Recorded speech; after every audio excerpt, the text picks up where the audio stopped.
Hey everyone, North Central here. Thanks for tuning in again. It is appreciated.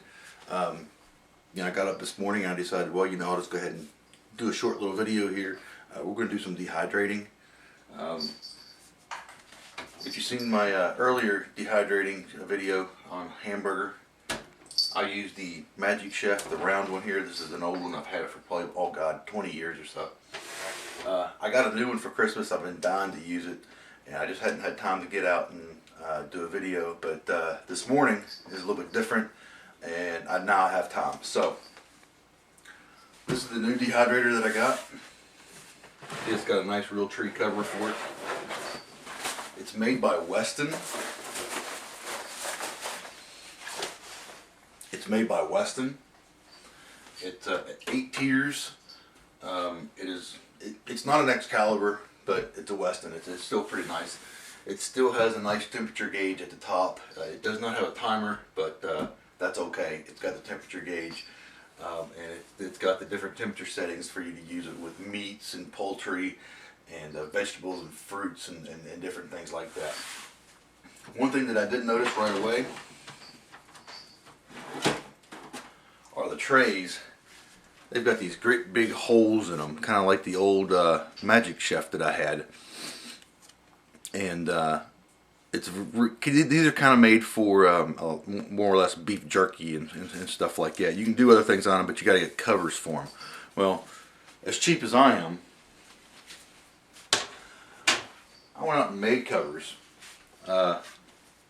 This is a nylon material. It's a placemat. Got them at the Dollar General store. Of course, they used to be round, but now they fit my covers real nice. And we're going to see what that does. They were about $3 or $4 for 4 of them, and I just cut them to fit my trays. So we're going to see what that does. I figured that with the little holes in them, the heat and stuff can come up and rise up through them and dehydrate everything a lot better than the actual plastic cutting boards that I had for the old Sunbeam work. They had some of those. I could have got those, but I didn't. If this doesn't work, of course, I'll always go back to that.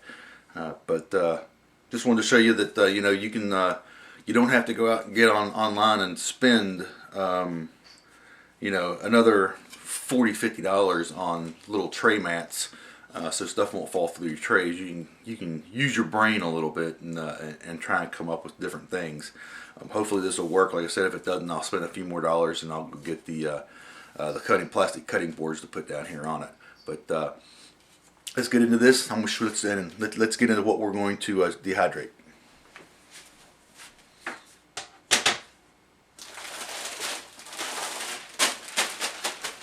Yeah, bags. This is what we're going to dehydrate. Okay, I've got 8 tiers. So I've got 4 bags of corn and 4 bags of sweet peas. Okay, these were about 95 cents a piece. I got these at Aldi's. It was a great deal, and I don't want to keep these, in this bag like this in my freezer. Number one, it takes up freezer space for other things that I want to keep frozen in there. Number two, it won't keep as long because this will eventually freezer burn and go bad. So I can dehydrate this, put it in an oxygen-free environment, and it'll stay good for 15 to 30 years. So that's what I'm going to do. And this is the easiest form of dehydrating that I know of. It's going out. There's no preparing this. You take it straight from the bag, put it right on the trays, and put it into the dehydrator. There's no prepping for this other than just prepping the area around where you're dehydrating. And as always, whenever you're preparing to cook or anything with food, you always want to prep and clean the area around that you're doing stuff in. But let's get started, and we'll start putting some of this on the trays and spreading it out, and we'll get rocking. Okay guys, here we are. Got up a little bit closer so you can see exactly how I do this here, which is, it doesn't take a real rocket scientist, but you never know. First tray, set it down, open up your bags, which is probably the hardest part. And you're simply going to dump what's in the bag onto the tray. There's no thawing it out. There's no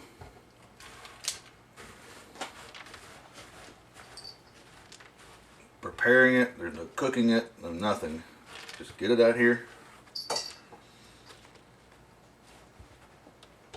And the nice thing about preparing your site before you do this, I wiped this entire countertop down with antibacterial soap and water, and then washed that off, and then came back with a bleach solution and wiped all that down real good. So if something falls down here on the counter,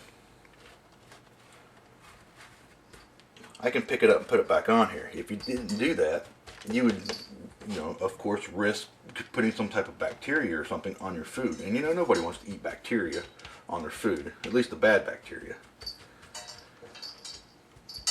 So, there's one tray. As you can see, I've got it pretty full. That one bag covers quite a bit of area on it. You can see that it's. I don't have it exactly. A corn here, corn here, corn here, corn here. It is a little bit high.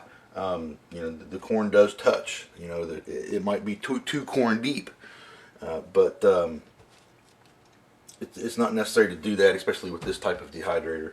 So let's see what that does. So there's the first tray. 2, 3, 4. See this tray right here. We'll see. We'll do a thing of peas.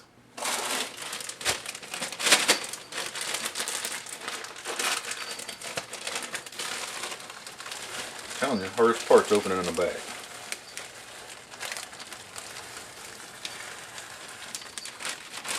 Okay, there's all the peas.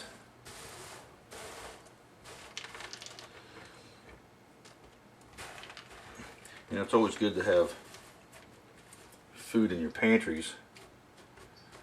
I do have peas in cans, but I also like to have them dehydrated. This is also a great way to make and keep soups. You can make up almost an entire soup in a big mason jar. Put all of your ingredients in that mason jar, what you're going to put in that soup, and then when you ever cap it and seal it and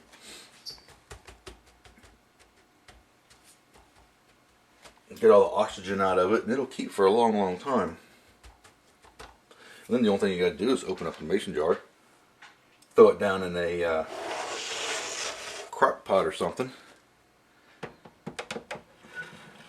and 4 or 5 hours later, you're diving in some majorly good soup.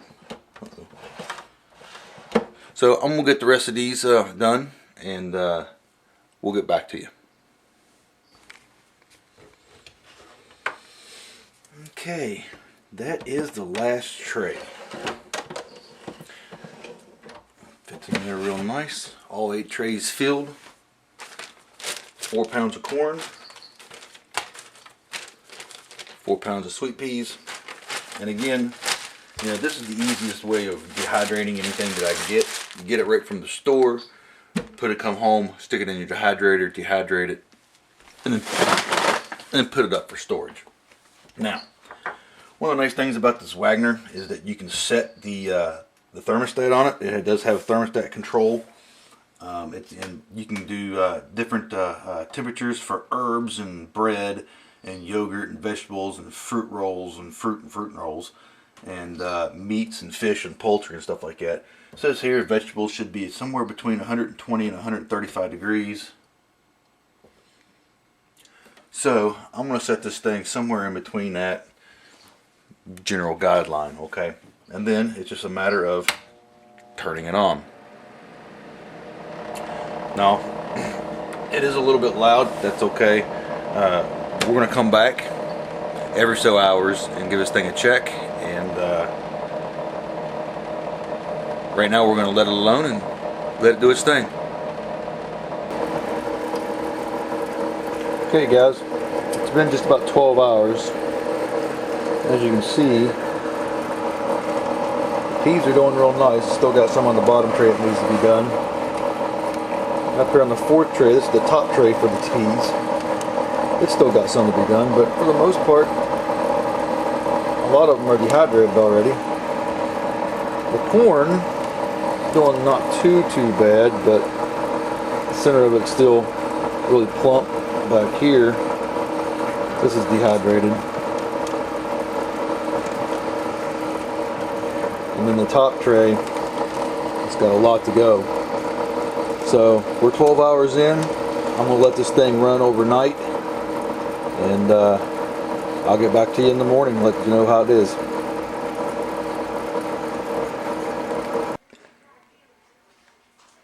Okay guys, well, I just got home, and sorry about me holding the camera here.